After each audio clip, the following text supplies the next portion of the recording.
Thank you, Cyril. Well, WestJet and Air Canada have both bumped up their fees for checked bags, which has many people thinking about how they can pack smarter and lighter so they do not have to check.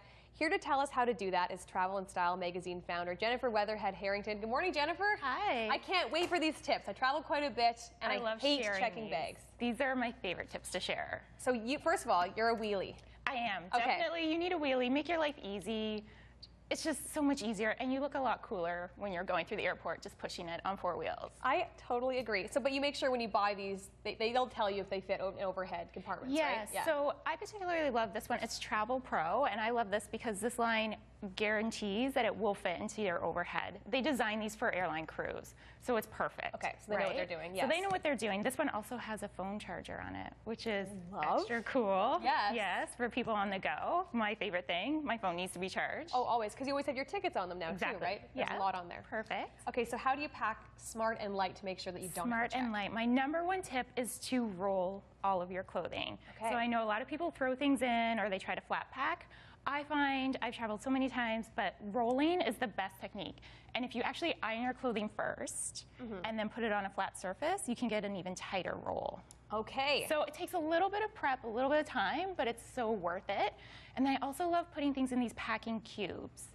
So I'm a recent convert to these. Okay, tell me about this, because I don't have this, but I'm willing to be converted as well. Yeah, so I find I can fit a lot more into these. It just compresses everything. You know how sometimes people put in things in Ziploc bags? Yes. And then they kind of seal it up and it makes it nice and tight and compact? Right. This is the same idea. Okay. And it keeps things nice and organized, and I think being organized is a really big key to packing a carry-on. So you can put like your bikinis and your undergarments and things in one, then you have your main clothes in another one. Oh, so you would put this in your luggage? You put this okay, I'm getting here. it.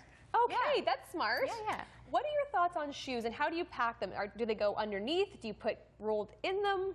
So what I do when I'm using packing cubes, this will go in the bottom of my suitcase, and then everything else will go on top, including shoes. So #1, you need to wear your biggest shoes or boots, depending on the season, on the plane. Right. So if that's sneakers or anything that's kind of chunky, Yeah. that has to go with you on the plane. Okay. Same with anything else that you're wearing clothing-wise. Bigger on the plane. I just came back from a trip, and I didn't put my liquids in a little Ziploc bag. They got everywhere. Oh, no. So how do you pack smart when it comes to, some makeup or face wash? Yeah, or whatever? so mini everything. A lot of brands have really great mini versions of everything, and if not, then there are little tubes that you can always buy and put your favorite products in it. Never take a full size anything beauty-wise. Look at your straightener, Jennifer. Yes, you need a little teeny tiny straightener. They make little mini hair dryers as well. What is this? This is actually one of my biggest secrets. They always weigh your luggage if you talk to anyone when it comes to carry-on. Yeah. So this weighs your luggage for you. So you know that you'll be within... You hang it off that? Yes.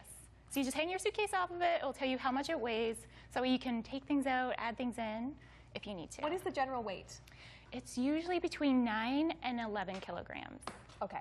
So when you have that, you're good to go. You have that, you're good to go. I always just, feel it. I'm like, that one I'm checking, it's always 50 pounds, right? I'm like, Yeah. that feels like 49. I should be okay. You don't want to get to the counter and then have them say, you got to check that. No, because a lot of times they won't even let you, if you go overweight, pay for it. They're like, you have to take it out now. Yeah, exactly. One other thing I would say is don't forget that you also have a personal item that you can put other things in. So take a bigger tote. It still counts as a purse for women. Yeah. But you can cram a lot of things in there, like a scarf.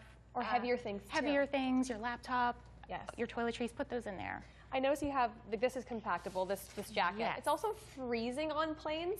How do you work that? Like, do you bring a big scarf, or how do you stay warm? I always have a big scarf with me. Okay.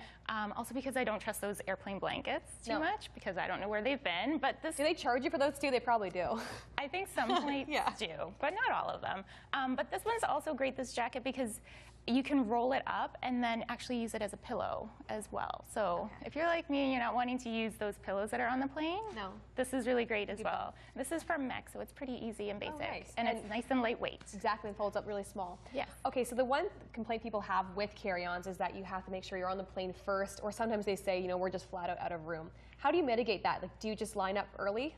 Yeah, I know. Everyone sort of gathers around that gate area to try to get on the plane first, and that's one of the reasons why. Most planes will offer to do a gate check for you as opposed to a full checked piece of luggage. So if there isn't enough space, the flight attendants are pretty good. They'll usually find a spot for you, or they can even put it up in first or business class because there's usually a bit more room there. Right. If not, then they'll check it at the gate, which means as soon as you get off the plane through the door, it will be waiting for you on the dock instead of waiting at the carousel. Which can be forever depending on the airport too. Yeah, exactly. Okay, so you obviously travel a lot. What's the one thing you cannot travel without? Oh gosh, my phone, number one. And a charger. And a charger, hence why I have this here. I have multiple chargers because I lose them. Yeah. And the other thing I would say is a good face oil to stay super hydrated. Yeah, because planes dry out. And any temperature when you're going to a new destination, you never know what it's going to be like. Okay, well now I've got wanderlust all over again. Thanks, Jenna, for these tips. Thanks for having me. Great. Right now it's 8:51. We're wrapping things up here on CTV Morning Live. Stay with us. We'll be right back.